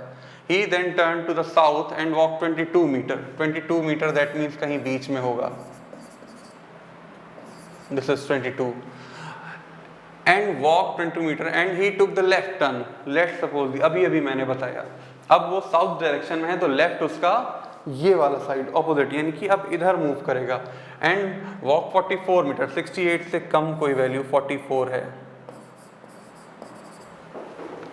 After that he turned right and walk. अब उसका राइट किधर होगा? Now he is in east direction. East में हमारा लेफ्ट ऊपर और राइट नीचे होता है। Now he after that he turn right and walk 18 metre. अब वो 18 मीटर और मूव करेगा, दैट मीन्स अभी भी 28 plus 18 is what? It's 40। 50 position पे नहीं पहुंचेगा, यानी कि हमारे इनिशियल से डिस्टेंस अभी भी है इसकी। And finally he turn left. अब ये साउथ में है, साउथ में लेफ्ट मूवमेंट का मतलब क्या है? Left, this is the south downward direction, this is the left and this is the right. So अब उस सिचुएशन में ही turn left and walk 48 metre. 44 इधर आ गया था। अब 44 के बाद पहले तो ये कितना डिफरेंस है? 24 ये हो गया, और फिर उसके बाद उसे 24 और जाना होगा, यानी इक्वल डिस्टेंस यहाँ पे 24 मीटर रुक गया। ये 22 और ये टोटल 40 हो गई। ये यहाँ से यहाँ तक पूरी 50 थी, that means this distance is 10। ये हमें एक क्वेश्चन दिया है। अब हमारा क्वेश्चन में अगर हम इस चीज़ को देखें तो हमारी इनिशियल पोजीशन क्या थी? इनिशियल पोजीशन हमारी ये थी, this is our initial position. और उसके बाद फाइनल पोजीशन क्या है? This is our final position. अगर हमसे क्वेश्चंस किस तरह से पूछे जाते हैं, इनिशियल पोजीशन और फाइनल पोजीशन में गैप कितने का है? बड़ा सिंपल है। अगर हम देखें इनिशियल फाइनल में, एक तो ये 24 का डिफरेंस है, यहाँ 10 का डिफरेंस है। पाइथागोरस थ्योरम लगाइए, 24 स्क्वायर प्लस 10 स्क्वायर यानी 576 प्लस 10 स्क्वायर इज 100, 676 जो कि हमारा होता है 26 स्क्वायर, यानी 26 स्क्वायर मीटर का डिफरेंस होगा। डायरेक्शन क्या होगी फाइनल पोजीशन की इनिशियल के कंपैरिजन में? अभी अभी आपने देखा, this is north, this is east, this is north east, north east direction होगी। इस टाइप के क्वेश्चंस आते हैं। तो ये चीज़ें अगर आपको ध्यान रखनी है, इन क्वेश्चन को और बड़ा ऐसे इसी से 5 क्वेश्चन भी बनाए जा सकते हैं। यहाँ पे हर एक पोजीशन को कुछ नाम दे दें, this is point A, this is point B, this is point C, what is the difference between point A and C. तो इस टाइप से इस क्वेश्चन को लंबा भी किया जा सकता है। ये एक क्वेश्चन अपने अंदर 5 क्वेश्चन रखता है, तो इस टाइप से कर सकते हैं आप। अब कुछ छोटे छोटे क्वेश्चन भी हम देखते हैं।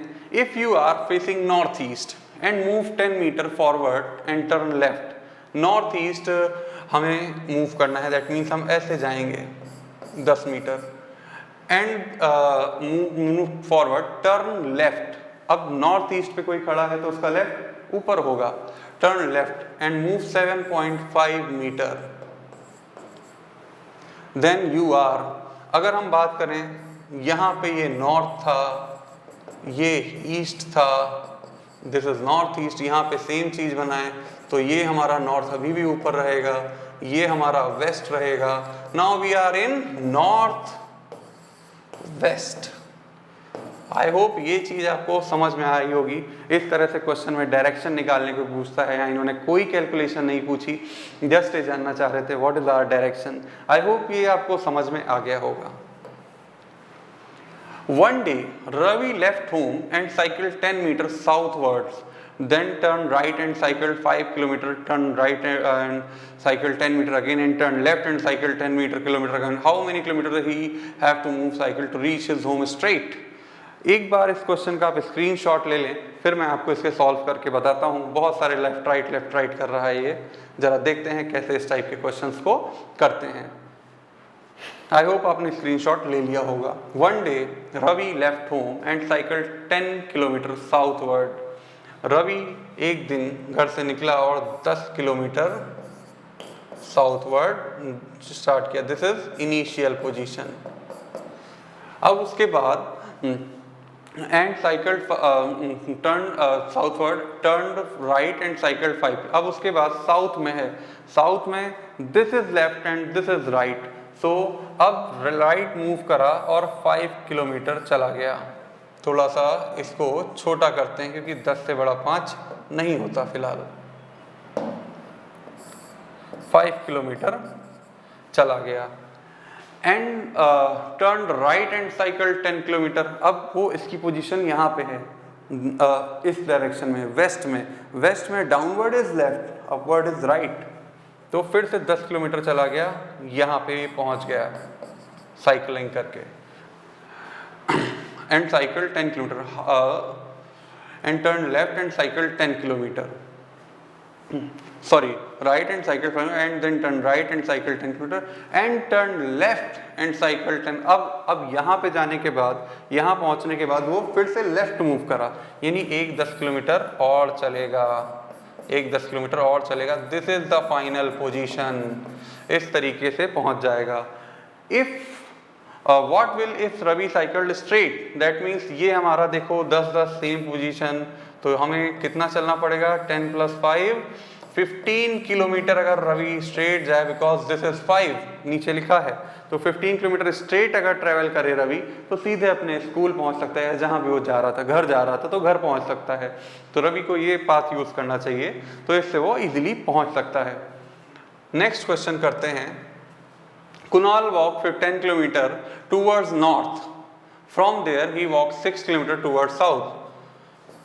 कुणाल 10 किलोमीटर नॉर्थ मूव करता है, from there he walk 6 kilometre towards south, और फिर वहां से वो 6 किलोमीटर साउथ मूव करता है, toward not, from he walk 6 kilometre towards south, यानी 6 किलोमीटर वापस आ गया अब इस पोजीशन पे। Then he walk 3 kilometre toward east, अब इस पोजीशन से वो 3 किलोमीटर ईस्ट में जाता है, toward east. How far from and in which direction is he with reference to the starting, यहां से स्टार्ट किया था कुणाल ने, अब यहां पे पहुंच गया। This is initial and this is final, direction is north east, north east. ये 6 किलोमीटर नीचे है तो ये 4 है, ये 3 है, तो 5 किलोमीटर का गैप रहेगा। पाइथागोरस थ्योरम से आप आराम से निकाल सकते हैं। 3 square plus 4 square which is 9 plus 16 which is 25, under root of 25 is 5। I hope ये क्वेश्चन आपको क्लियर होगा। Tina drive 45 kilometre towards east, Tina ने 45 किलोमीटर ईस्ट में ड्राइव किया। Turn right and drive 65 kilometre, 65 kilometre drive करा, and turn left and drive 33। अब यहाँ पे है टीना, अब उसको लेफ्ट जाना है और 33, दैट मीन्स ये डायरेक्शन होगी 33 kilometres. In which direction is she facing now, अब ये किस डायरेक्शन में है जी, टीना अभी भी ईस्ट में ही है, टीना अभी भी ईस्ट में ही है। इनिशियल पॉइंट से कितनी डिस्टेंस पे है Tina, 45 plus 33 88 kilometres.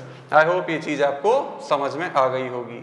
A man walk 15 metre south, then turn to his right, he walk 15 metre, south move करा 15 मीटर, भेज दो, एंड देन टर्न राइट। अब साउथ में खड़ा person, this is left and this is right, right जाएगा and turn right and he walk 15 metre again, then turning to his left, अब उसके बाद उसने अपना लेफ्ट मूव किया and walk 10 metre again and turn to his left 10 metres, again turn to his left and walk 15 metre.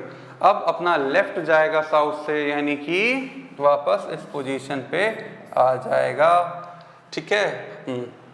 How far is he from initial position, ये 15 है, ये 10 है, तो टोटल 25 मीटर की डिस्टेंस पे अपनी इनिशियल पोजीशन से हमारा कौन बंदा है, ये मैन, नाम नहीं दिया, वो आदमी 25 किलोमीटर पे मिलेगा।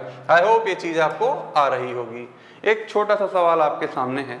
Two cars A and B, which are 500 km apart, start moving toward each other on a straight road at certain point of time.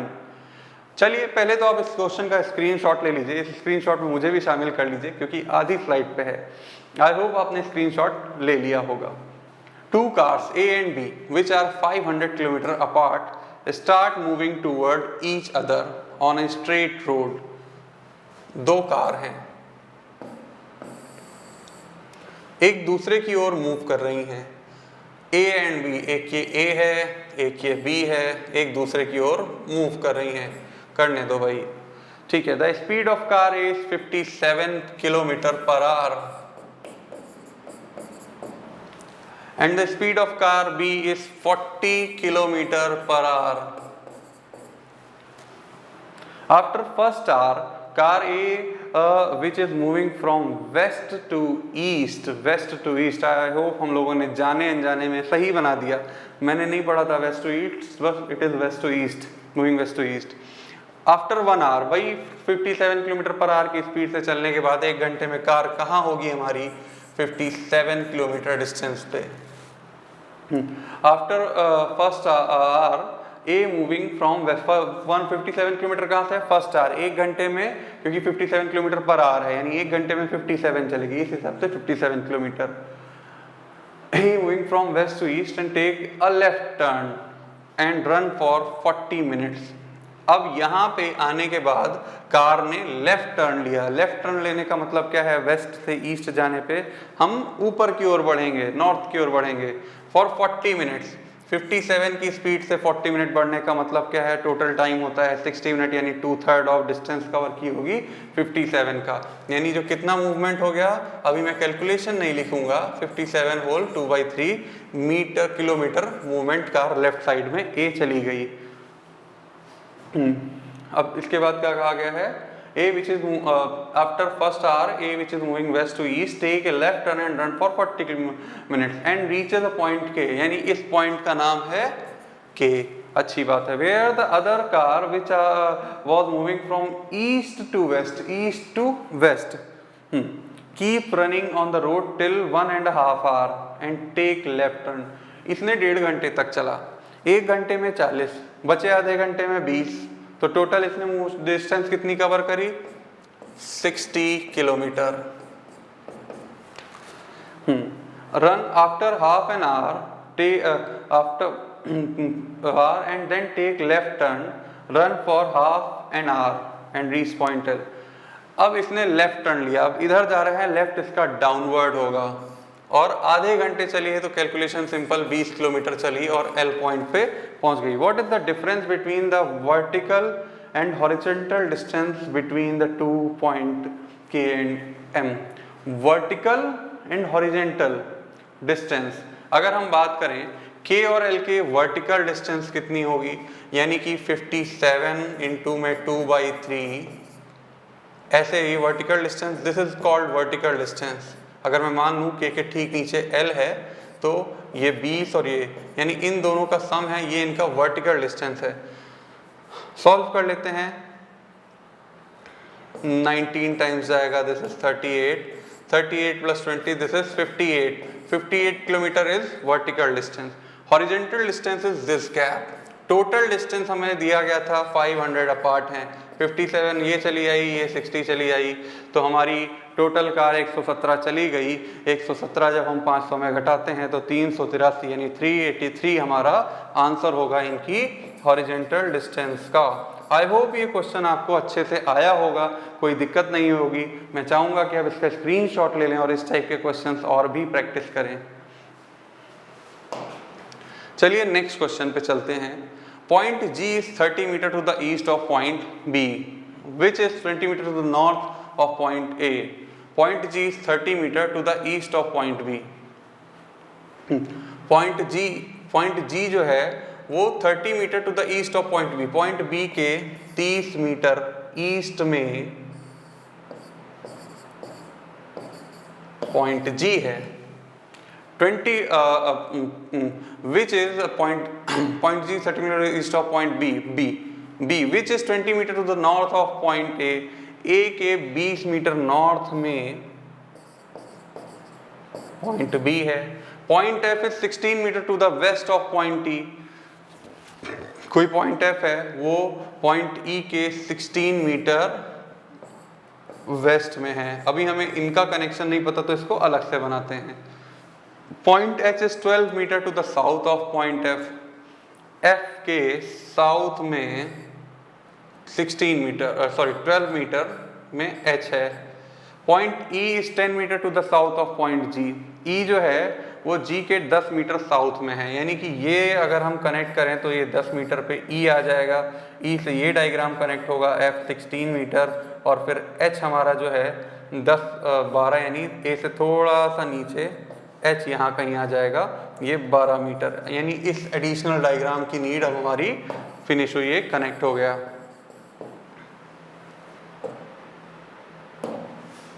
अब उसके बाद क्या कहा गया है, point E centre to the south of G, point C is 13 metre to the east of point F. Point F के 13 metre east में point C है, इससे 16 मीटर की डिस्टेंस ये है, तो ये सी यहाँ कहीं होगा 13 मीटर पे। तो this is the location of point C. अब हमें हर एक पॉइंट की एक लोकेशन दे दी गई है। अगर इस डायग्राम को बिल्कुल साफ सुथरा सा बनाते हैं, ये हमारा बी है, ये हमारा ए है। अब उसके बाद हमें कहा गया है ये जी जो है ये है, और इन दोनों के बीच में गैप यहाँ पे ये 20 मीटर का है, यहाँ 30 मीटर का है, यहाँ पे गैप जस्ट हाफ 10 मीटर का है, यहाँ पे फिर ये ई पॉइंट आता है, ई से यहाँ पे अराउंड हाफ से थोड़ा सा ज़्यादा एफ है, यहाँ पे सी पॉइंट है जिसकी ये डिस्टेंस टोटल ये 16 है, तो ये 13 हो गई, ये पूरी 16 है। और उसके अलावा F यहाँ से 12 मीटर पे, यानी कि 20 से थोड़ा सा ज़्यादा H, यानी इससे ये 2 मीटर और एडिशनल है। ये एक हमारा डायग्राम, क्युमुलेटिव डायग्राम बनेगा। अब क्वेश्चंस इस टाइप में कैसे आते हैं, ये एक क्वेश्चन नहीं है, कई सारे क्वेश्चंस होते हैं इसमें। किस टाइप के क्वेश्चंस होंगे कि डिस्टेंस B और F के बीच में कितनी होगी, कैसे निकालेंगे भाई। अब हमें B और F की डिस्टेंस निकालनी है, ये पूरी 16 थी तो ये हो गई 14, ये हमारी 14 हो गई, और ये यहाँ पे 10 थी तो ये हमारी 10 हो गई। Pythagoras theorem 10 square plus 14 square का अंडर रूट बी और एफ के बीच की डिस्टेंस दे देगा। अब हमें एफ के रिस्पेक्ट में जी की डायरेक्शन निकालनी है, तो एफ के रिस्पेक्ट में जी की डायरेक्शन किधर है, एफ के नॉर्थ ईस्ट में आएगा। तो इस टाइप से हम इन क्वेश्चंस को कर सकते हैं। आई होप ये आपको समझ में आया होगा। अब हम लोग आज की क्लास का आखिरी क्वेश्चन करते हैं। इस क्वेश्चन को देखते हैं। Anya is 15 metre to the west of Ritika. Anya जो है रितिका के 15 मीटर वेस्ट में है, यानी यहाँ कहीं रितिका है, उसके 15 मीटर वेस्ट में जाएंगे तो हमें आन्या मिलेगी। अब उसके बाद Ritika is 20 metre to the north of Genelia, जो भी है जेनेलिया, नॉर्थ जेनेलिया की 20 मीटर नॉर्थ में रितिका है, यानी यहाँ पे जेनेलिया है। Genelia is 12 metre to the east of Diksha. Diksha के 12 मीटर ईस्ट में जेनेलिया है, यानी कि दीक्षा यहाँ कहीं होगी और ये डिस्टेंस 12 मीटर है। अच्छी बात है। अब उसके बाद कहा गया है Faiza is 16 metre to the north of Diksha. Diksha के 16 मीटर नॉर्थ में फैजा है, यानी कि ये डिस्टेंस 16 मीटर हो गई। अब इसके बाद क्या कहा गया है, 60 Anya has to meet Faiza through the shortest distance and then has to meet Genelia from Anya को फैजा से शॉर्टेस्ट डिस्टेंस, भाई ये 16 है तो ये हमारी 4 हो गई, ये हमारी 12 थी तो ये 3 हो गई, तो ये 5 मीटर जो है पाइथागोरस थ्योरम से निकालेंगे शॉर्टेस्ट डिस्टेंस आन्या और फैजा की होगी, मिल गए दोनों। If Anya has to meet Faiza through the shortest distance and then has to meet Genelia from Faiza's point through the shortest distance. अब इसको जेनेलिया से मिलना है, भाई ये 12 है, ये 16 है, 12 स्क्वायर इज 144, 16 स्क्वायर इज 246, दोनों को जोड़ेंगे 400 आएगा, इसका अंडर रूट होता है 20, यानी 20 मीटर बाद वो जेनेलिया के पास पहुंच जाएगी shortest distance. Then what is the total distance travelled by Anya. पहले 5 गई फिर 20 गई, टोटल कितनी डिस्टेंस ट्रेवल करी, 25 मीटर की डिस्टेंस ट्रेवल करी। फिंगर टिप्स पे इस टाइप के क्वेश्चन हो सकते हैं। आई होप ये चीज़ें आपको अच्छे से समझ में आई होंगी। तो अब इसके बाद हमारा एक कॉन्सेप्ट और रह गया है जिसे हम कहते हैं ब्लड रिलेशन। ब्लड रिलेशन बहुत ही सिंपल और बहुत ही बढ़िया चीज़ें हैं। कुछ चीज़ें ध्यान रखें, क्वेश्चन को इजी करने के लिए हम लोग कुछ यहाँ पे ध्यान रखते हैं। जनरली क्वेश्चंस में 3 या 4 जनरेशन्स होती हैं। हमेशा क्वेश्चन में खुद को पुट करिए, अपने आप को लोवेस्ट जनरेशन में रखिए। Let's suppose I am Ashutosh, I am the member of generation, तो मेरे मम्मी पापा मेरे से ऊपर वाली जनरेशन में होंगे और मेरे ग्रैंडफादर उससे भी ऊपर वाली जनरेशन, टोटल 3 जनरेशन कैटेगराइज हम लोग करते हैं जनरली। मैरिड रिलेशंस को शो करने के लिए हम लोग डबल लाइन का यूज़ करते हैं डायग्राम बनाते समय। अगर ए की मैरिज बी से हुई है तो हम इस तरह का सिंबल बनाएंगे, ये हमारा तरीका होता है। मेल और फीमेल को डिनोट करने के लिए मेल के लिए हम लोग प्लस साइन लेते हैं, आप अपने अकॉर्डिंग इसे मोल्ड भी कर सकते हैं। फीमेल के लिए माइनस साइन हम लोग यूज़ करते हैं क्वेश्चन में डिनोट करने के लिए। ब्रदर सिस्टर का रिलेशन या ब्रदर ब्रदर का रिलेशन या सिस्टर सिस्टर का रिलेशन डिफाइन करने के लिए सिंगल लाइन डिनोट करते हैं। Brother in law sister in law brother in law, sister in law, इस टाइप के रिलेशन को डिनोट करने के लिए हम लोग डैश्ड लाइन यूज करते हैं। यानी कि अगर मैं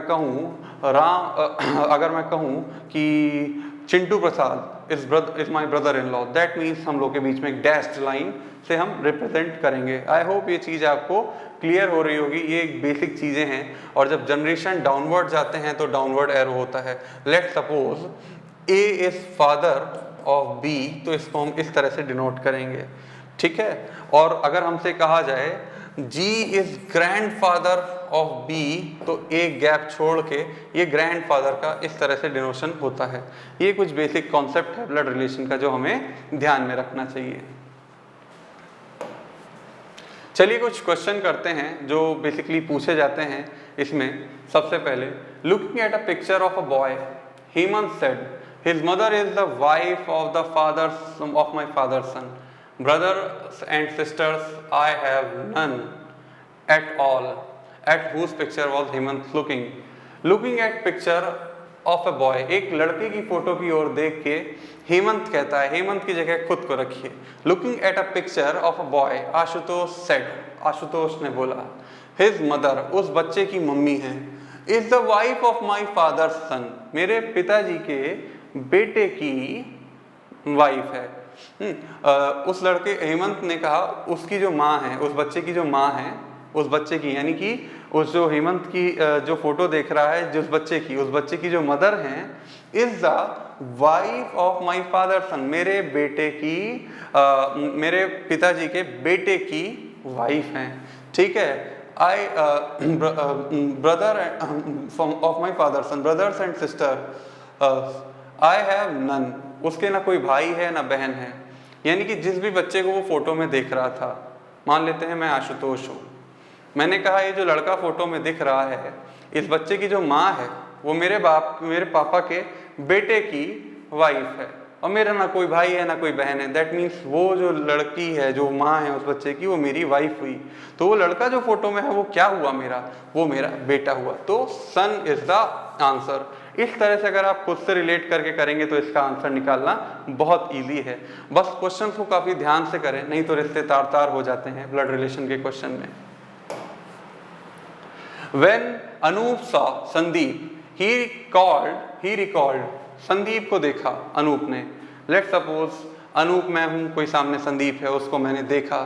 He is the son of father of my daughter's mother, Sandeep जो है he is the son of, वो सन है किसी का बेटा है, of father of my daughter, father of my daughter कौन हुआ? मेरी बेटी का फादर कौन हुआ? मैं हुआ।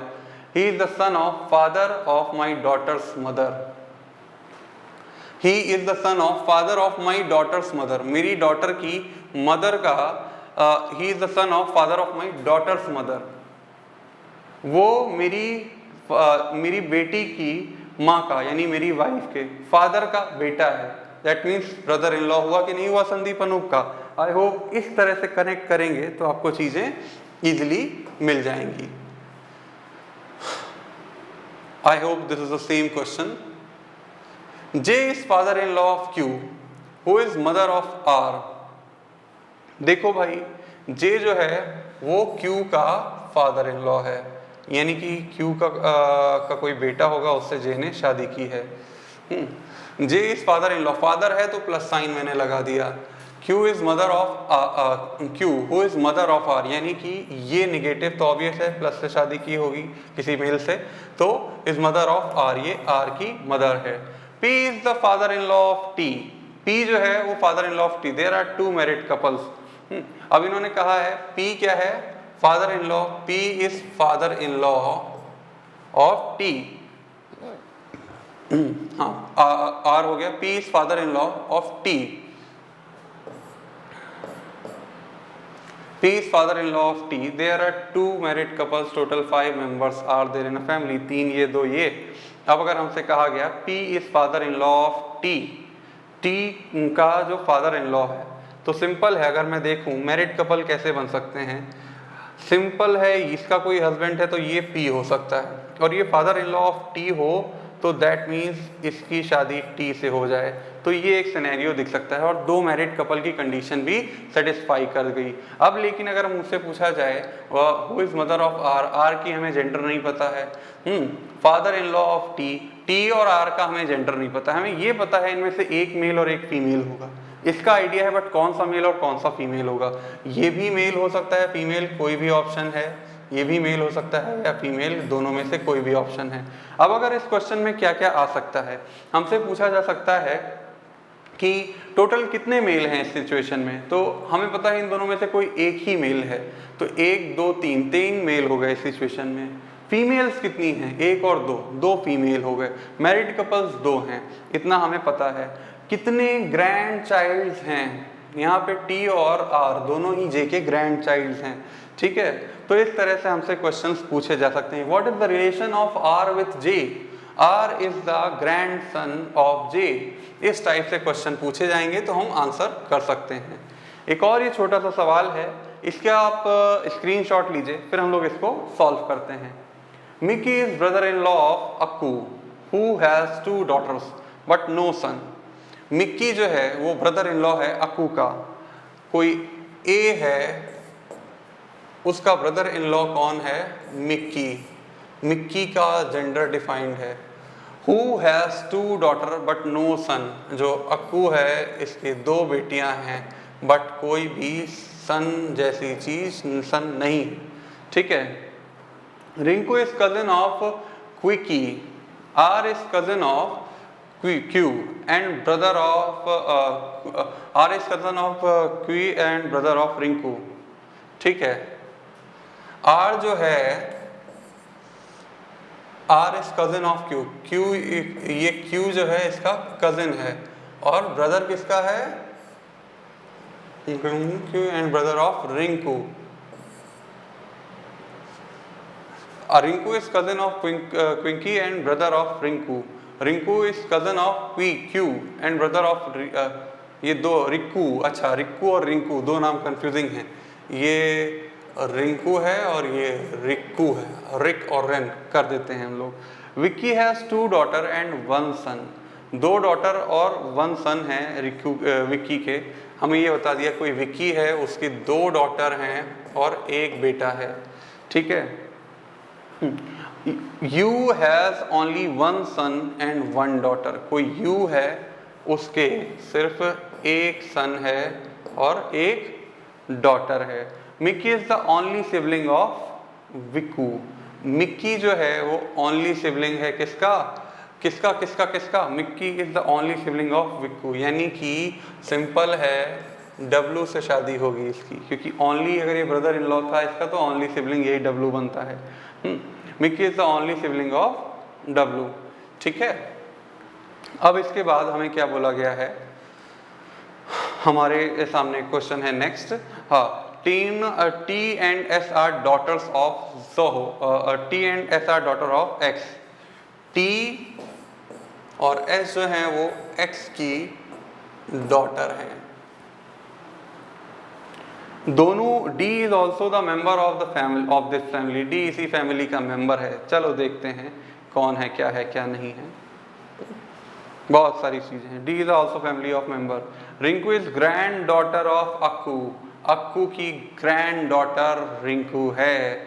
देखो बच्चों, यानी कि ये अक्कू था, इसके नेक्स्ट जनरेशन में जो आएगा रिंकू आएगा, यानी यहाँ पे सबसे पहली बात तो ये रिंकू हो गया और रिक्कू हो गए, ये नेक्स्ट जनरेशन में आएंगे और क्यू भी जनरेशन, यानी हमें जनरेशन क्लियर हो गई, जनरेशन यहाँ पे क्लियर हो गई, ठीक है। Unni and Vicky are the son in law of Vikku, W के सन इन लॉ है, तो यानी कि कौन, डब्लू कहाँ गया, Unni and Vicky, U and V, यानी यू और वी क्या है, डब्लू के U and V are the son in law of W, यानी कि सिंपल सी बात है, इसको हटा देते हैं। अक्कू की जो 2 बेटियां थी, एक से यू की शादी हो गई, एक से वी की शादी हो गई, और ये दोनों का जेंडर पॉजिटिव है। और इन दोनों में अगर हमसे बात करी जाए तो यू का के बारे में हमसे क्या कहा गया है कि यू के बारे में कहा गया उसके एक बेटा और एक लड़की है, और वी के बारे में क्या कहा गया है, दो बेटियां और एक लड़का है। तो कई चीज़ें हमारे पास क्लियर हैं, कई चीज़ें यहाँ पे हमारे पास क्लियर हैं। अब इसके बाद क्या कहा गया है, son in law of Vikku, कुछ छूटा है, Rinku is granddaughter of Akku who is married to W. Rinku is granddaughter, ये माइनस हो गया, ठीक है। ऊपर Rinku is cousin of Vicky and brother of Rinku, ये दोनों भाई बहन हैं। अब सिंपल है, कजिन ऑफ भाई बहन है, इनमें से कहा गया था हमें एक चीज़ साफ साफ, जरा अगर हम इसको रिलेट करें, कुछ चीज़ें इरेज करते हैं। वी के कितने बच्चे हैं, 3, थोड़ा सा क्लीन करते हैं।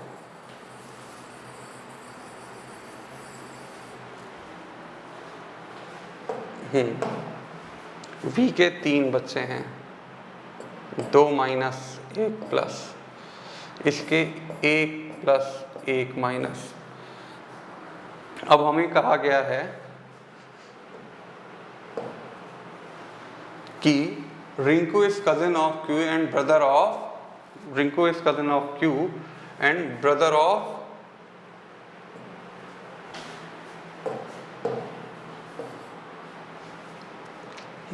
Rinku is cousin of and brother of Rikku, यानी कि ये प्लस है और ये माइनस है।